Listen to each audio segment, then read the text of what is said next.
Jemaat yang dikasihi oleh Tuhan kita Yesus Kristus. Shalom dan selamat pagi untuk kita semua. Firman kehidupan di pagi hari ini tertulis dalam kitab Amsal pasal 15 ayat 1. Jawaban yang lemah lembut meredakan kegeraman, tetapi perkataan yang pedas membangkitkan marah. Demikian firman Tuhan. Saudara-saudara yang dikasihi oleh Tuhan kita Yesus Kristus. Dunia yang kita diami saat ini adalah dunia yang penuh dengan persaingan. Ada yang bersaing secara sehat, namun lebih banyak yang bersaing secara tidak sehat dengan cara saling menjatuhkan satu sama lain. Keadaan ini membentuk sifat keras hati dalam diri orang, mudah tersulut emosi, dan tidak mudah percaya terhadap orang lain. Oleh karena kerasnya dunia, maka orang berpikir jika bersikap lunak terhadap orang lain, mereka akan mudah sekali dimanfaatkan dan dipermainkan. Akhirnya, masalah apapun selalu diwarnai dengan ketegangan, sebab perkataan yang keluar bukanlah perkataan yang lemah lembut, melainkan perkataan yang pedas, yang dapat membangkitkan amarah. Jawaban yang lemah lembut meredakan kegeraman, tetapi perkataan yang pedas membangkitkan marah. Lawan dari sifat keras hati adalah lemah lembut. Lemah lembut adalah sifat Kristus yang mengajari orang percaya agar mengenal diri sebagaimana adanya dan memandang Tuhan sebagaimana Ia ada. Mengenal diri adalah menyadari bahwa sesungguhnya di hadapan Tuhan kita ini adalah lemah dan penuh dengan keterbatasan. Sehingga dengan demikian, kita akan menjadi orang yang rendah hati. Karena kita menyadari bahwa kita bukanlah siapa-siapa. Atas dasar kerendahan hati inilah, maka dalam diri kita akan tumbuh sifat lemah lembut. Kalau di hadapan Tuhan kita mampu merendahkan diri, maka di hadapan sesama, Ia pasti tidak akan pernah menganggap dirinya lebih tinggi dari orang lain atau menyombongkan diri. Sebab barang siapa meninggikan diri, ia akan direndahkan. Dan barang siapa merendahkan diri, ia akan ditinggikan. Lukas 18 ayat 14b. Ia akan bersikap hormat, lemah lembut, dan manis budi terhadap semua orang. Musa adalah contoh dari orang yang memiliki kelemah lembutan dan juga kerendahan hati. Tanpa memiliki sifat ini, mustahil ia dapat memimpin bangsa Israel selama 40 tahun di padang gurun. Sebab mereka adalah suatu bangsa yang tegar tengkuk. Keluaran 32:9. Yang suka mengomel dan bersungut-sungut.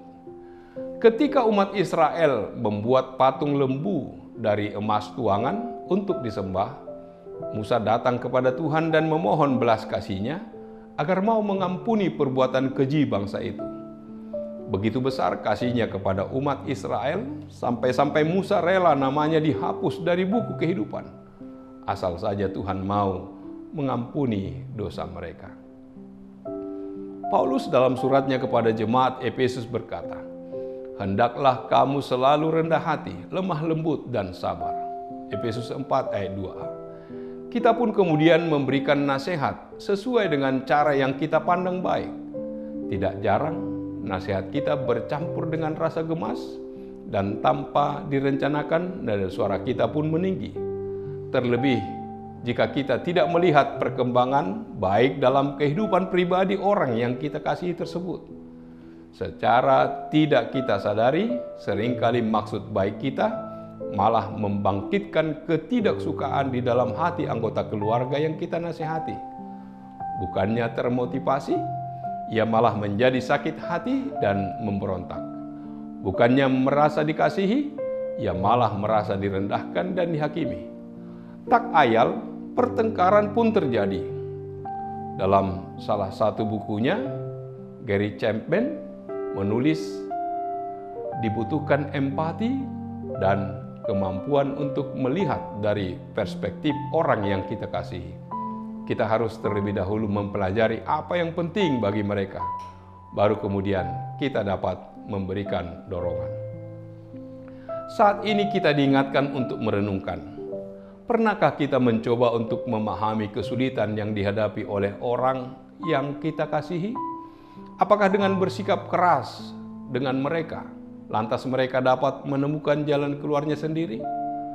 Bagaimana kalau kita ajak mereka bicara baik-baik, menanyakan apa yang mereka inginkan dan butuhkan? Siapa tahu dengan cara demikian, kita dapat benar-benar menolong mereka. Kasih membutuhkan tindakan, tidak berhenti di sekadar kata-kata, apalagi perkataan yang pedas. Datanglah kepada Tuhan dan meminta tuntunannya. Biarlah Roh Kudus mengubahkan hati dan cara pandang kita, agar dapat menemukan kata-kata yang tepat dan penuh kasih. Dengan jawaban yang lemah lembut, banyak kesalahpahaman dalam keluarga bisa terselesaikan. Amin. Marilah kita berdoa. Allah Bapa di surga, terima kasih Tuhan.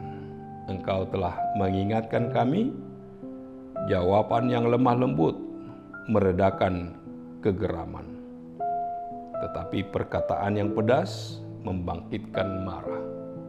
Biarlah kami senantiasa belajar dari firman Allah, agar dengan kelemah lembutan, di sanalah hadir kesabaran bagi kami untuk mendengar dan mencari solusi jalan keluar dari setiap masalah yang kami hadapi. Biarlah Tuhan yang tetap menyertai dan memberkati kami dalam aktivitas kami satu hari ini. Dalam nama Yesus kami berdoa dan mengucap syukur. Amin. Anugerah dari Tuhan kita Yesus Kristus, kasih setia dari Allah Bapa, serta persekutuan dengan Roh Kudus, kiranya menyertai kamu sekalian. Amin.